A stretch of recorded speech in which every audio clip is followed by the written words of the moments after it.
3, 2, 1. What's going on, everybody? This is the Undefeated by Choice podcast, brought to you by Still Fist Fights. I'm here today with the champ of the flyweight division, Mr. Mike Eastwood. How's it going, my man? Doing well. How are you? I'm doing great. We got a fight coming up August 9th.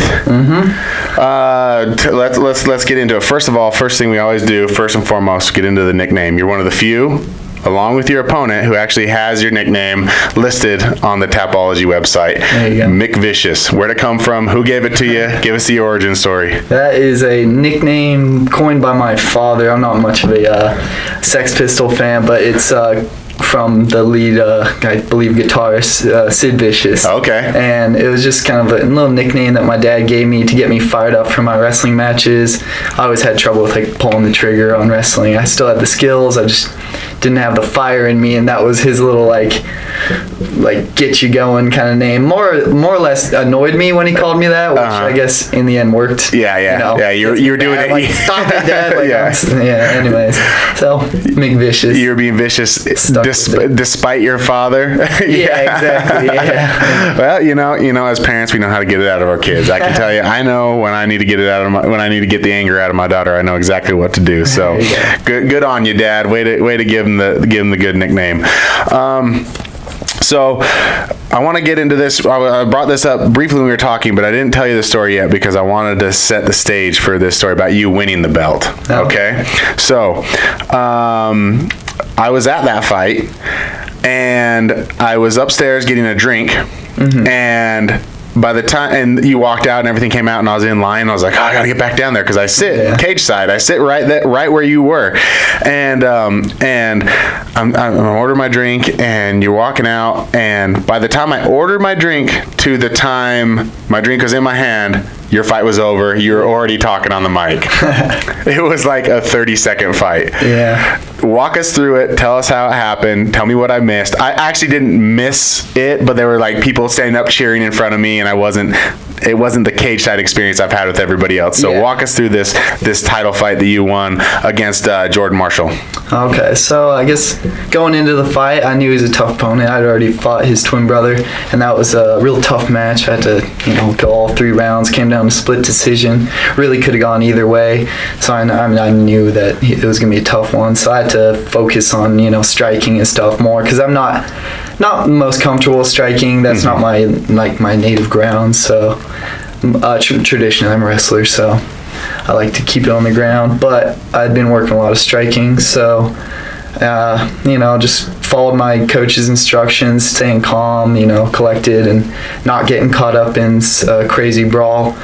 Because I know that, 9 times out of 10, if Jordan's in a brawl, he's going to walk out victorious. I'd seen it plenty times, so I took what I could get in the stand-up, and then when we got to wrestling, I felt a little more comfortable, and then kept pressure on top, and then eventually landed a choke and pulled it off there. So you said you kept your cool, but in a 30-second fight, there's no real keeping. It happened so fast. I mean, you both were. It was a tornado for a second. Oh yeah.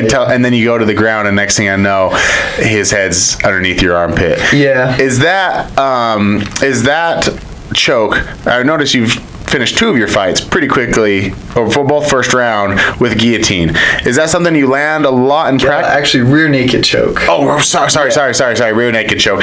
Is that something you land a lot in practice? Is it something that just opens itself up to you, or have you just gotten, just in the last 2 fights, it's just presented itself so you've taken it? Mostly it just presents itself. I mean, I work all parts of the ground game, but for me, wrestling, when I'm behind somebody, that's when I'm comfortable. I've taken them down now, and so naturally just a rear naked choke there is pretty simple for me to transition to from a wrestling background. And so you say you've been working on your striking. Who's your camp? Where do you train out of? Who are your coaches? Who's your striking coach? What do you got going to try to improve all facets of your game?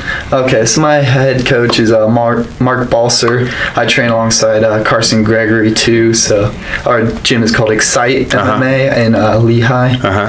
And so Mark Balser, he coaches me through all parts of the fight game, so he's my striking, ground game, conditioning coach and everything. So, from there, he's got a pretty good karate background, and been able to learn a lot from him. Okay.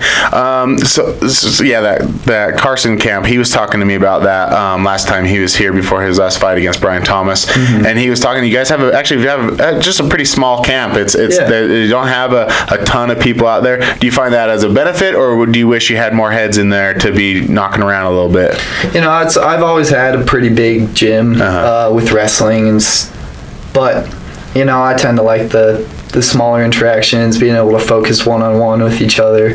It definitely is important to have lots of different tastes, in the gym, different styles and stuff. But, it's good just as a team. I enjoy going to practice.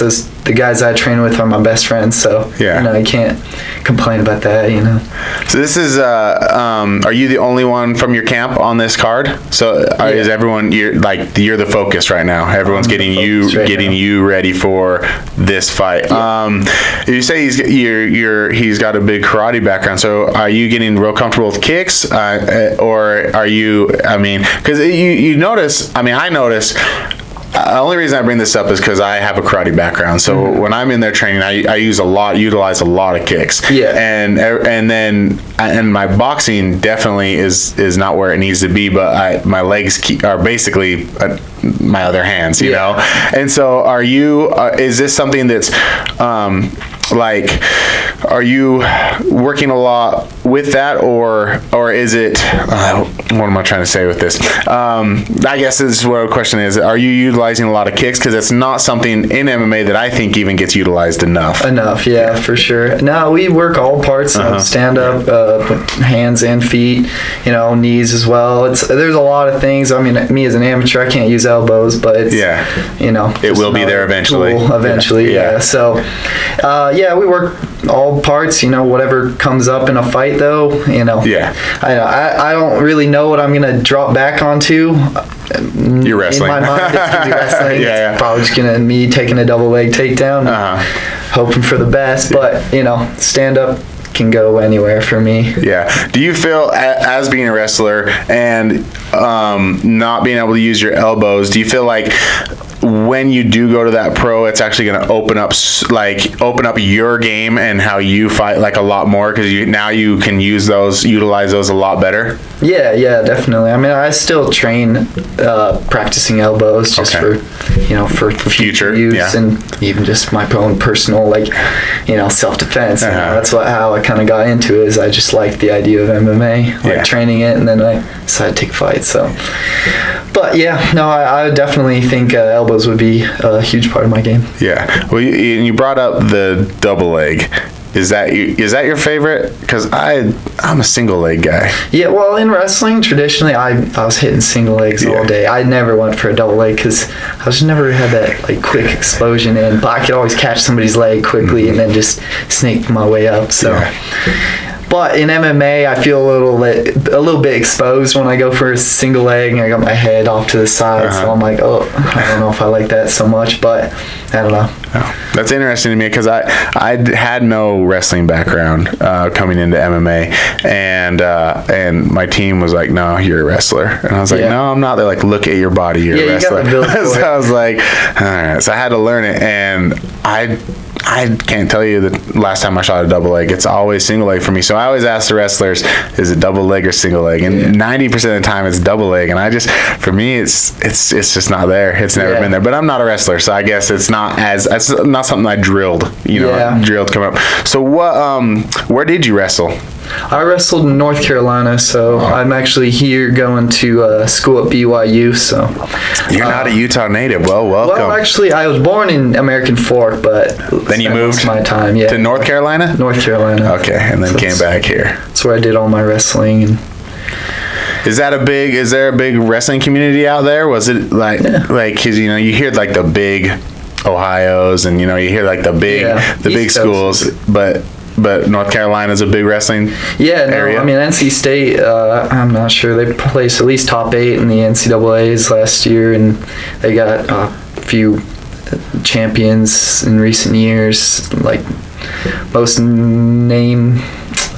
name, I think Nick Gwiazdowski. He's on the world's team. I wouldn't know anything about it. Anyways. But So when did you decide to make the change? Like, okay, I'm a wrestler. This is what I'm doing.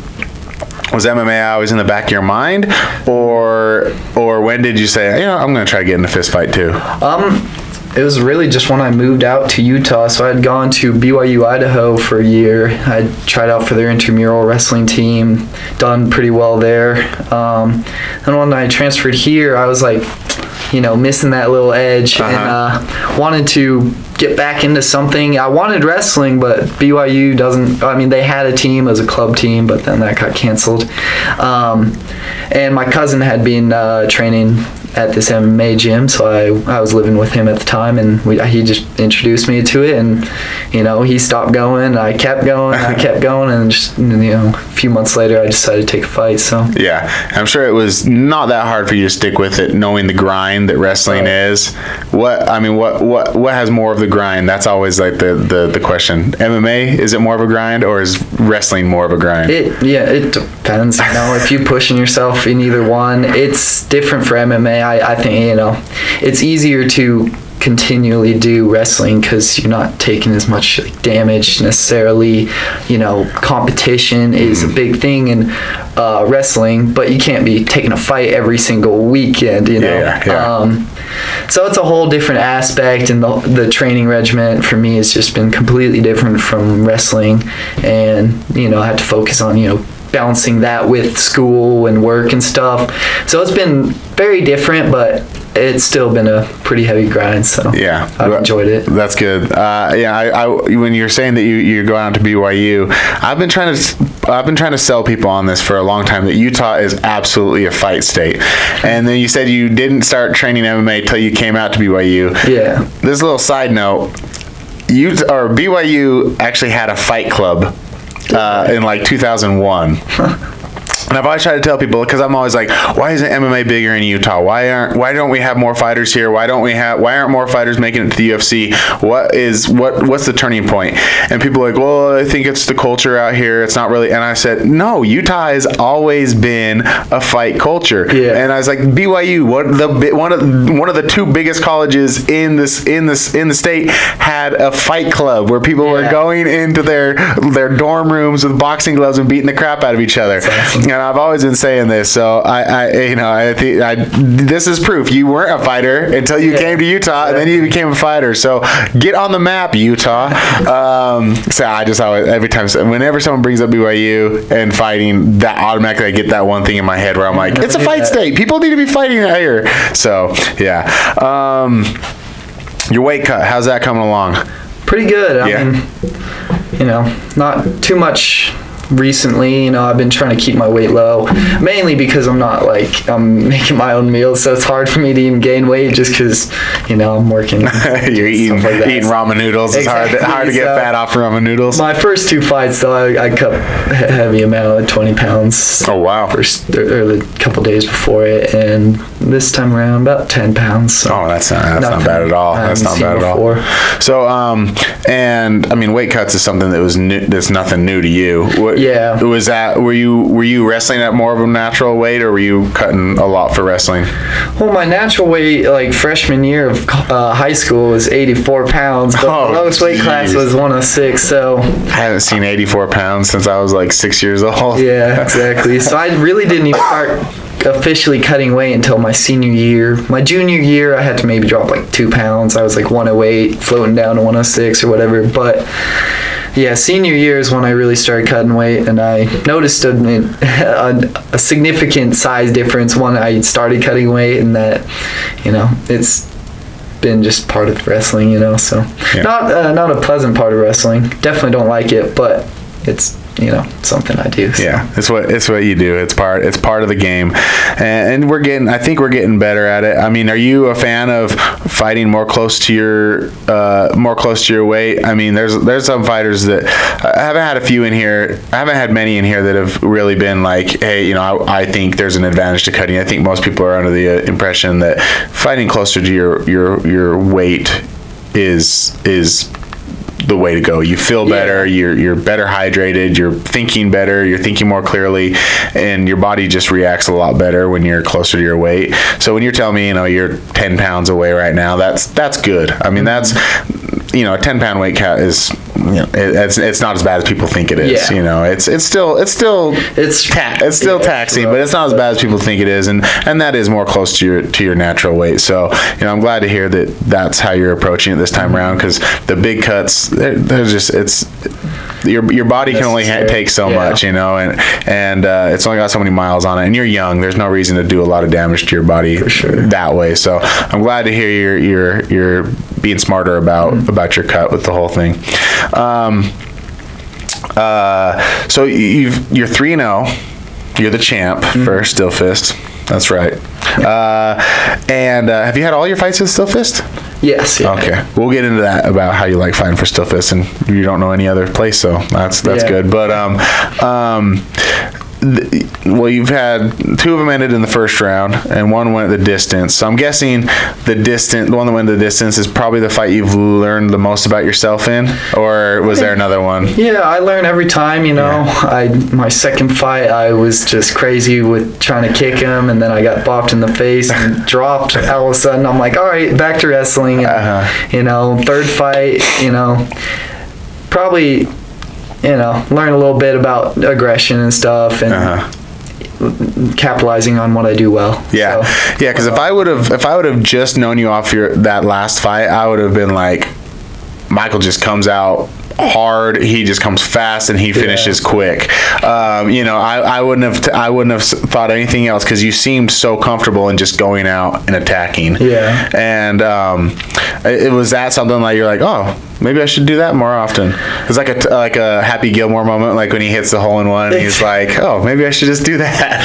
Yeah, I mean, how I see it is like it can go either way when you're brawling like that, and it's not necessarily how I want to be. I want to be, good in stand up. I want to be controlled. I want to have that fight like going the way I want it in stand up, and that's different from how I had done in my previous 2 fights. So it's like, I know some improvements in my striking, but ideally I'd like to continue working that and not be the guy that just runs out there and hoping for that one knockout punch, because I'm 125, so I don't have most power. Yeah. Well, I was talking to your opponent about this, Andrew, just yesterday. I feel like this division, especially here in Utah, is one of the most exciting divisions, just because of the talent that is here in this division. I was just going over the rankings today, and I was looking at a lot of talent. I mean, is that something that's exciting for you as the champ, looking at all this talent coming up, knowing that Jordan's a guy you're gonna have to face again, Jaden's a guy you're gonna have to face again, Andrew you'll probably face more than once, Brandon Reese you're gonna have to face, Jordan Munoz you're gonna have to chase, all these guys are all these, and there's oh shoot! The guy it's actually ranked number 1. Is he someone you're looking to? I'm gonna have to look up his name now. Look it up, yeah, because no, I'm not gonna look it up. Anyways, you have this exciting division. Is that? I mean, you have these guys here in Utah, and everyone's like, oh, we're all going to fight each other over and over again. We're all going to see each other 100 times over and over again. But your division is actually one that I can see the most skill across the board. Yeah. So it's only going to make every single one of you better. Yeah. So is that something that you actually have your mind on, or something that you have your sight on? Like, I fought this guy once, and I'm going to see him again. Yeah, no, I mean, that's like I said, I fought Jade in the first fight. It went split decision. That fight could have gone either way, and I was just lucky to have it go my way. Jordan, I've seen that guy run through people. I'm not like saying he's anything less to think about after I've beaten him.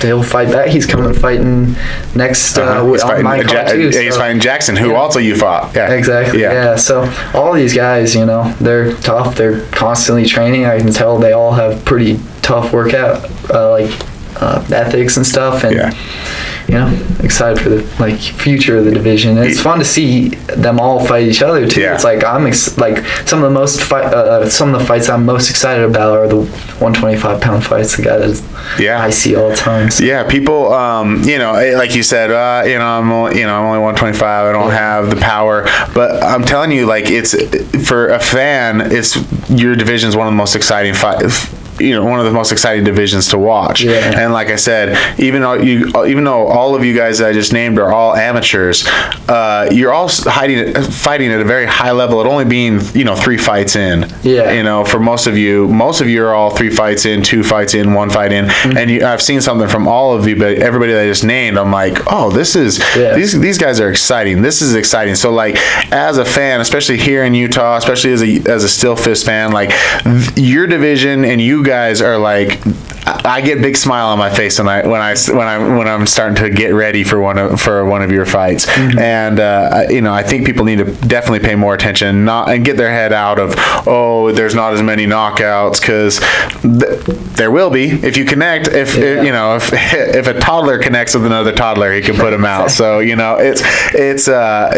doesn't matter weight, it doesn't matter anything, it just matters where it lands. And the thing is we get to see a lot more punches coming from you guys, because you guys all have cardio. There's not a kid in your weight class that doesn't have cardio. You need it, especially with that weight class. Yeah. So it's something I'm super excited about. Talking about your opponent, this coming up, Andrew, you're both 3-0. So do your coaches, are they watching film on him? Are you watching film on him? Do you know what he's got, what he's going to bring, or what you anticipate him bringing to the table? Honestly, it's not very known to me what he's bringing. I know he's a tough guy. I'm aware. I think he's the champion of Fierce, I believe. But I know he's got a good ground game, and my coach has seen a little bit of film, but we don't dive too deep into that. We mostly focus on just proving ourselves as a fighter and bringing the fight with us. Not worrying about what the opponent has to bring. Obviously focusing on certain aspects that will help me in the fight, but rounding myself overall. So it's nothing different than any other fight. I'm going to train just as hard and prepare myself for it. Yeah, and it's worked out for you so far, and it's worked out for him as well. And this is exciting, because you can't do a lot of research or a lot of film on somebody who's only 3-0. And so there's and then neither of you really go the distance, other than I think you've both gone to a decision in one fight, so everything else ends real quick. So it's kind of hard to figure that out. It's an exciting, and it's an unknown thing. It's just like I keep saying, this division is so exciting, because you're all just so skilled, and you're also you guys, dealing with you two has been the most professional I've dealt with, and I appreciate that as someone who has to do scheduling to get all this stuff together, because he had notes during his interview as far as thanking sponsors. And then when I do my little trash talk segment, he made sure he wrote it down so he didn't get it wrong when he said it. And then you were texting me ahead of time. You're like, do I need to be there early? Is there anything you need me to do in preparation for this? End up coming late. And then you show up a little late. I don't blame you. I blame traffic. But both, not only are you guys so fun to watch, but you're also the most professional that I've worked with. So I thank you for that as well. Thank you. So this is your third fight for Still Fist. This will be yes, correct. You fought for Still Fist 3 times. This will be your 4th time for Still Fist. What's been your experience with them? I mean, you don't really have much else to compare it to, but I'm sure you've been part of wrestling tournaments and other stuff like that. Big tournaments or whatever. Mm-hmm. What is it that you like about this working with this organization? Why do you keep coming back to this organization? Because I'm sure you're getting offers from other places too. So what is it about Still Fist that keeps you coming back, and what can we do? What can we do better? I've just kind of chose Still Fist through Carson and stuff. So he's been fighting there since beginning of his fighting career, and I've just known it to be the best. So I honestly haven't actually gotten any offers from any other promotions. So don't worry, they're garbage. But fighting there, you feel like you're part of something big. When you got a huge audience of people there, and I don't know, half the people cheering for me, but I'm like, it's awesome to have like a little fan base. Even like people that come through the gym, there's like little kids that are that train at our gym as well, and they're looking up to me as like a cool fighter. I'm like, oh, this is awesome. But mostly it's just like great competition, and that's mostly what I look for in wrestling. I don't want to just be running through cans and stuff and try and claim myself as some big tough guy. I gotta actually put myself up against some real competition. So, and that's find that in Steel Fist. Everyone there's tough. Awesome. Well, it's I said it under my breath, but I want to make it clear that all the other organizations are garbage compared. I'm just kidding. No, but when if you do beat Andrew, you need to say that the Fierce belt belongs to you. Like, I'm the champ now. There's no such thing as multiple organizations. There's one. So then you could be the champ. So now we're at the point of the show where we do a little trash talking. And you say you're not much of a trash talker, but I heard some good trash talk coming out of your mouth after you won the belt. Okay. Do you remember what you said? Yeah. Who's looking at? I'm looking for some triplets. Yeah, I beat the twins. Now for some triplets. Yeah.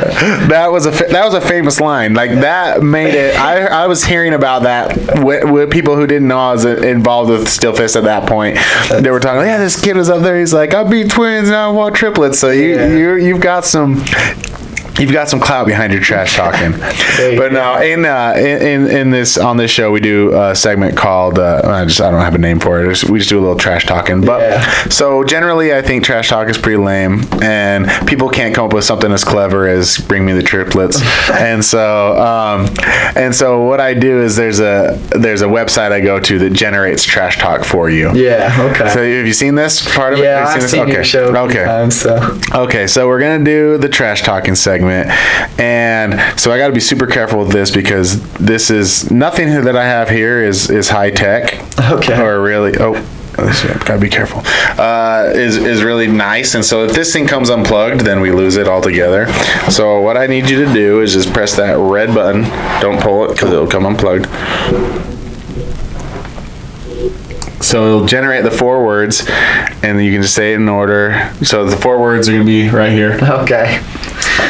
So I don't know what it says. This is all you. You can press it again if you want. If those are the words you choose, then those are the words you choose. Yeah, I'm not gonna. That doesn't mean anything. They never do. Just so you know, they'll never be good. So no one's gonna judge you off of this. Okay. All right. What's the typical setup? On August 9th, I'm gonna beat blah, blah, Andrew because he's a blah blah blah blah. Okay. All right. On August 9th, Andrew Ariano, I'm gonna beat you because you're a kebab sucking nose inhaler. Why does a nose inhaler? Come on, man. Kebab sucking was a good start, and then nose inhaler. Come on, man. Anyways, that's your trash talk. That's your trash talk. Do you have any sponsors or anybody else you want to thank? Anybody in particular you want to thank?